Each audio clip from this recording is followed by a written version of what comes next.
Hey there everyone, welcome back to Megaman X, and today we'll be taking on Spark Mandrill.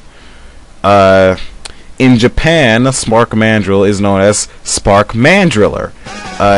He's a Mandrill type Maverick, and he was a Maverick hunter that served under the 17th Elite, which was under Sigma's command. When Sigma started his rebellion, he logically decided to follow along. In Japan, Spark Mandrill is voiced by Takashi Nagasako in Megaman X, Maverick Hunter X, and in English, he's voiced by Randy Brasocki.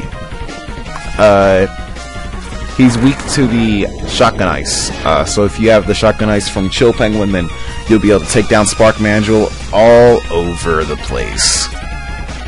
One thing that I've actually liked to bring up during Spark Mandrill stage, first off, the dimming and the turning on and dimming lights is a really annoying gimmick of his stage, and I don't know the Maverick that you took down that causes this exactly.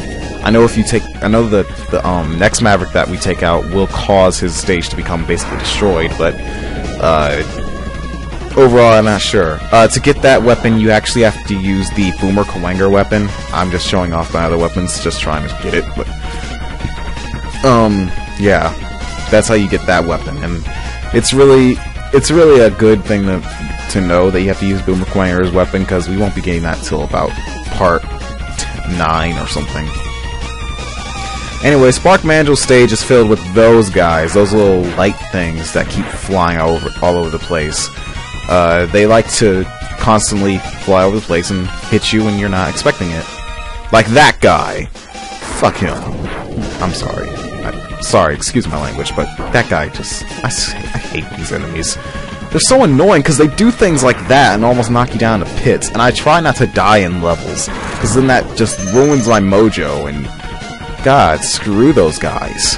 Just screw them up the butt. Anyway, this is the mid-boss of Spark Mandrill's stage, a water boss. If you defeat, I believe, Chill Penguin, some Maverick, I know that Spark Mandrill's stage is not always dimmed like that. I know that one of the Mavericks caused this. I just can't remember which. A lot of the time, I don't really pay attention to what the weapons the enemies do, like defeating the Mavericks do. But if you didn't kill said Maverick, then it won't really matter, because this enemy will be extremely annoying to you. He'll shoot whenever he gets you stuck in those little balls of water. A lot of the time, he'll cause the entire he'll cause, like, basically your you to get stuck, and then he'll start shooting electricity at you. He's really annoying like that, and I don't want to die, so I'm gonna use my sub-tank. In the X series, at least the first 3, I don't know why they did this, but if you use a sub-tank, you use all of the sub-tank, which is what makes them E-tank-like, because even though you can refill them and they're not gone forever, they might as well be. Ostensibly, they're just like glorified E-tanks that just sit there and can be recharged. But overall, they're just E-tanks, and that's what annoys me about the sub-tanks a lot of the time. Anyway, the mid-boss is dead. If you don't know what those blue energy things are, they're basically weapon energy, so that way you can, recharge your weapons.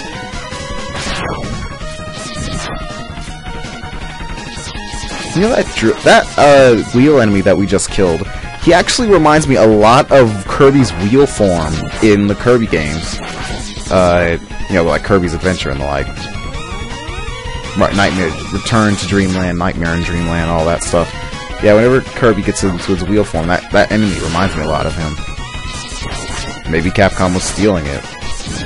Who knows? I don't think a Kirby game that actually used the abilities like that where it was released yet, though, so I'm not sure. And this shows Capcom's crappy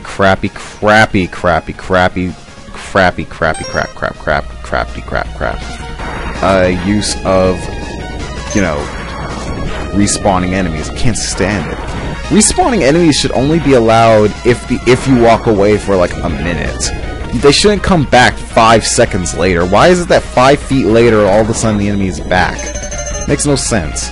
I know it's a video game. I know it's a video game.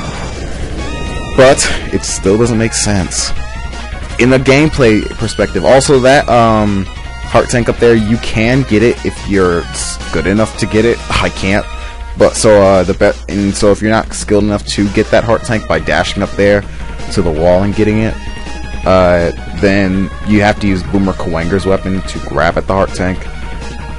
And so yeah.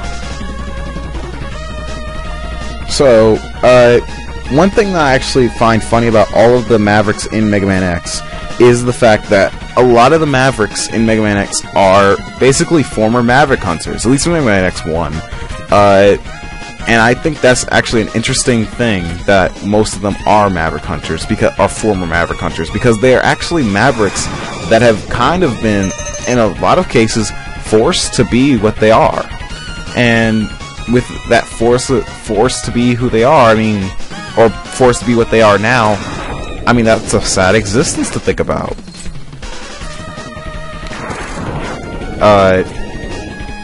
But yeah, I feel sorry for some of the Mavericks, because they kind of got forced to be here. They didn't really choose. At least, well, Spark Mandrill chose.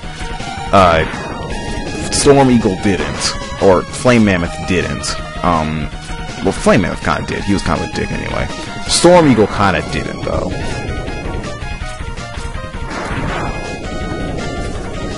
This is some dickish enemy placement, but we're at Spark Mandrill. What up? And he's weak to the shotgun ice, as I said earlier. One problem with the tracks in Mega Man X is that a lot of the tracks are short, and a lot of them are kind of, because they're short, they're kind of just like a bit repetitive. And this is the basic way that you fight Spark Mandrill. Just shoot at the wall and constantly just freeze him.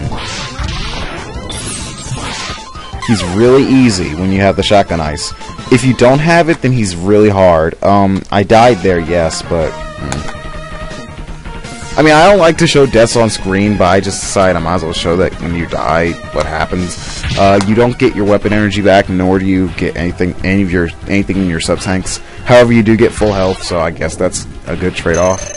Anyway, with Spark Mandrill, he likes, in his real strategy, what he likes to do is he likes to shoot those purple lightning balls around the screen to attack you. And he likes to jump around a lot, and he likes to punch at you with like a falcon punch. And yeah, overall, I don't particularly care for Spark Mandrill. He does a lot of damage when he hits, and he hits hard. But overall, if you have the shotgun ice, he's not to be a problem. See you later, Spark Mandrill.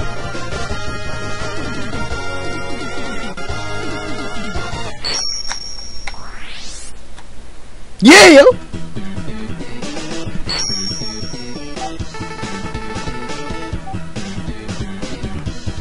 Electric Spark. Electric Boogaloo. Anyway, I'll see you all in the next part when we fight Armored Armadillo. See you then.